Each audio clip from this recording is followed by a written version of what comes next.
All right, so we are going to keep on moving along in lesson 6.3. Here is day 2. Let me present my screen. Okay, so we're continuing to talk about logarithmic and logarithmic functions. Our goal today is to talk about some special rules, inverse equations, and graph of log equations. So far we know expo form, log form, they are equivalent of each other. Base raised exponent equals an answer. Over here we have log base b of a equals e, or as we like to say, bacon and eggs, to help us remember how to set it up, okay? So the first example, let me scroll down just a little bit. It says simplify. 10 is your base and it's raised to log of 18. All right, so when in this form, I'm going to write some notes over to the side here. When in this form, if bases match, in this case, both 10, it simplifies to what you are logging. All right, so that's kind of the trick. So what I mean by that is this can be rewritten as 10 to the log base 10 of 18, right? When there is no base number written, we know it's common base. So when the bases are the same, this is called the base, and this is also called the base. When the bases are the same, it simplifies to what you are logging, which is 18. Okay, so this simplifies to just 18. Now, if you forget that trick, watch what else you can do. Just like we did before, I can change forms. Set it equal to a variable. Now this, be careful, this is an exponential form. So I want to go from expo form to log form. And that sometimes confuses students because they're like, but wait, it says log. Isn't it log form? It's not. It's a base raised to an exponent equals an answer. And I want to go into log bacon and eggs. Bacon and eggs. So I would write it as log base 10, and then the a is of x equals log 18. Now remember, this is common log, it's base 10, so I could write that as log base 10 of x equals log base 10 of 18. Well, in order for the equation to be equal, the x has to be 18, right? If you have log base 10, then what you're logging is going to have to be the same. So I know that x is equal to 18, or simply 18 would be the answer, because remember, x was something we introduced in. So you can use the trick, all right, when your bases are the same, it's going to simplify to what you're logging, or you can change forms and get the answer as well. All right. In number 2, okay, I guess I'll write it over here. When in this form, if bases match, if bases are the same again, both e in this case, it simplifies to the power, to the exponent. All right, so remember, natural log is automatically base e. So natural log base e of e to the 4x. So again, what they're saying is if the bases are the same, the base of ln is e, and the base of the exponent is e. So when the bases are the same, it's going to simplify to the exponent, to the power. So using the trick, I know that this simplifies just to 4x. Now, if you forget that, again, you can change forms, and I'll show you how to change forms. So I'm using the skills we learned in the last lesson. So I'm going to set it equal to a variable. I'm going to use y because x is already part of the problem. This is log form. So I want to go from log form to exponent form. Exponent form is base raised to an exponent equals the answer, but I'm in bacon Oh, let me rewrite it like this. Log base e of e to the 4x equals y. I'm in bacon, that's my b, and eggs form. All right, so bacon and eggs, I want to be in base, which is e, raised to the exponent, which is y, equals the answer, which is this whole entire thing, e to the 4x. Now, since the bases are the same, you can set the exponents equal to each other. Y is equal to 4x. Remember, y is just something we made up to help us change forms. So the answer to this is just 4x. All right. All right, so we have some more practice simplifying. Did I go down? Okay, go down. Sorry.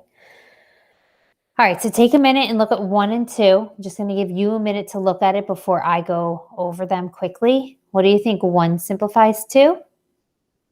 And what do you think number 2 simplifies to? I can't tell if that's an E or a, hold on, it's supposed to be, it's a typo. That's supposed to be a 3. So it's E raised to the x raised to the third. All right, so for number 1, if you said it's simplified down to 6, you are correct, okay? When the bases are the same, it's going to simplify to what you're logging, okay? So it simplifies down to a 6. In number 2, if you said simplified down to x raised to the third, you are correct. When the bases, remember the base of ln is an e, and then the base of the exponent is an e as well. So when the bases are the same, it simplifies down to the power. So it's x to the third. I'll quickly as well go through the changing form process if you prefer that one more. So this is an exponential form. This is in base raised to an exponent equals an answer form, but I need to go into log form. Log, bacon, and eggs. Okay, so it's going to be log of 13, or log base 13 of y equals log base 13 of 6. Okay, so we know y has to equal 6, so it simplifies down to a 6. Over here, you might want to rewrite it as ln base e of e raised to x to the third equals y.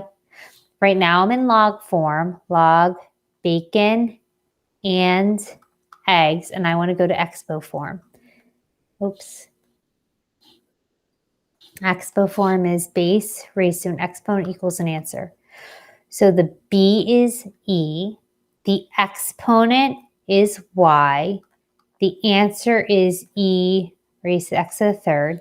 When the bases are the same, you set the exponents equal to each other. So y equals x to the third.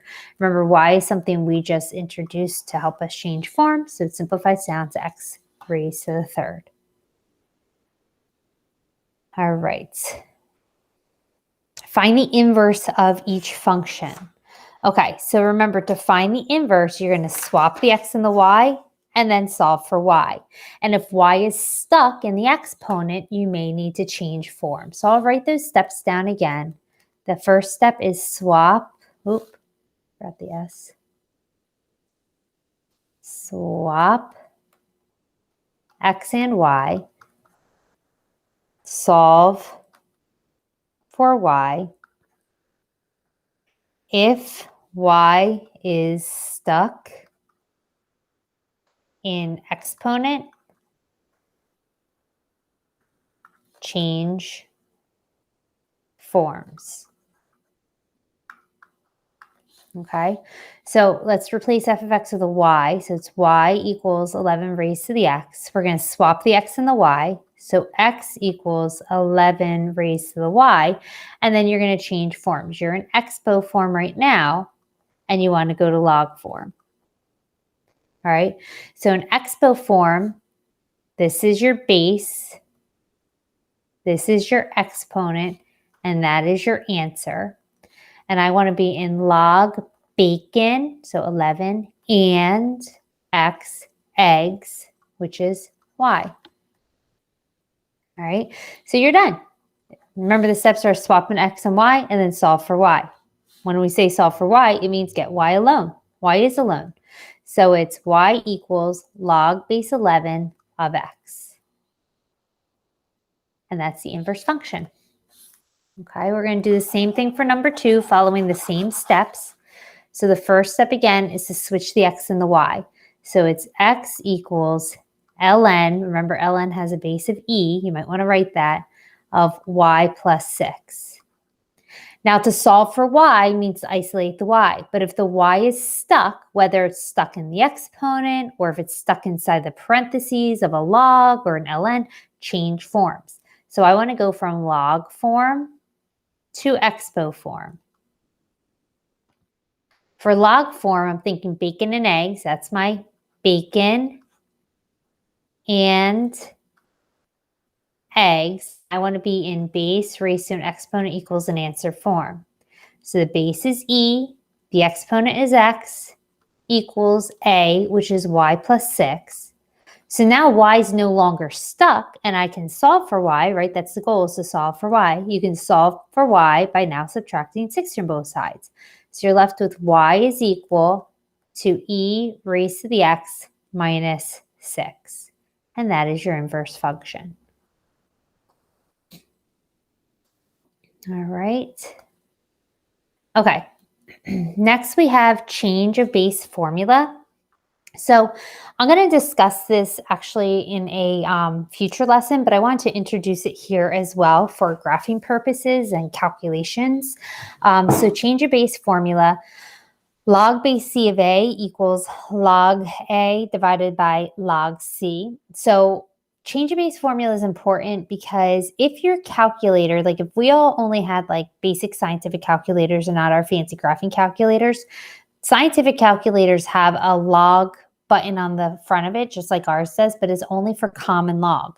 There isn't an option to put in your own base. Okay, so if you only had a scientific calculator and you were trying to evaluate some problems that had different bases other than the common log, you'd run into trouble. But change of base formula gives you a way to evaluate. So if you have log base c, or there's an example here, log base 2 of 3, that's the same thing as log base 10 of 3 divided by log base 10 of 2. All right. If you have log base c of a, that's the same thing as the natural. Oop, I didn't type this in correctly, did I? Hold on. Log base 10 of, no, that's fine. Sorry, I thought I was supposed to use ln, but I didn't want to for this one. Log base 16 of 32 is equal to log base 32 divided by log base 16. Okay, so that is your change of base formula, which again, I will be going through in more detail in a later section. Okay, but I'll just throw it in there for a second for this next problem. So it says graph f of x equals log base 7 of x and its inverse. Okay, so what you're going to do is first, let's find the inverse. So if I wanted to find the inverse, I'm going to first write it as y equals log base 7 of x. I'm going to switch the x and the y. So it's x equals log base 7 of y. Then after I switch the x and the y, I'm going to solve for y. Well, to get y alone, I have to change forms because right now it's stuck in the log. So I'm going to go from log form to expo form. So log form is bacon and eggs. And I'm going to go to base, which is 7. Oops, running out of room down there. Oh, no. Didn't mean to do that. All right, let me rewrite it real fast. So we have y equals log base 7 of x, switch the x and the y, log base 7 of y, change forms. So it's going to be 7 raised to the x equals y. Okay, there we go. So now y is by itself. So the inverse is y equals 7 to the x. All right. So if you were asked to graph this function and its inverse. We can use our graphing calculator to do that. All right, so I'm going to hit y equals. I'm going to clear out anything I have. So the first function that was given is log base 7 of x.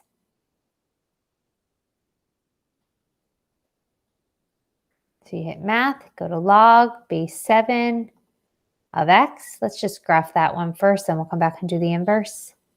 All right, so there's the logarithmic function that's given, and then its inverse. So I'm going to go to y equals again. And the inverse that I found was 7 to the x.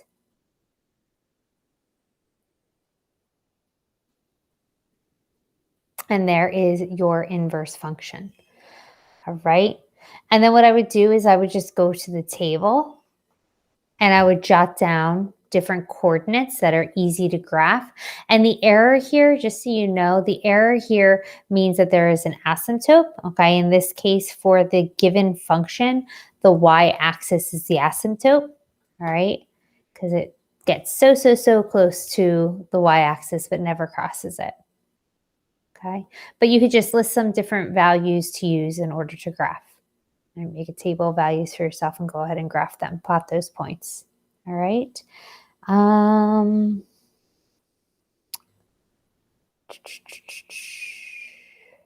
guess that is it for this lesson. Let me just take a quick look.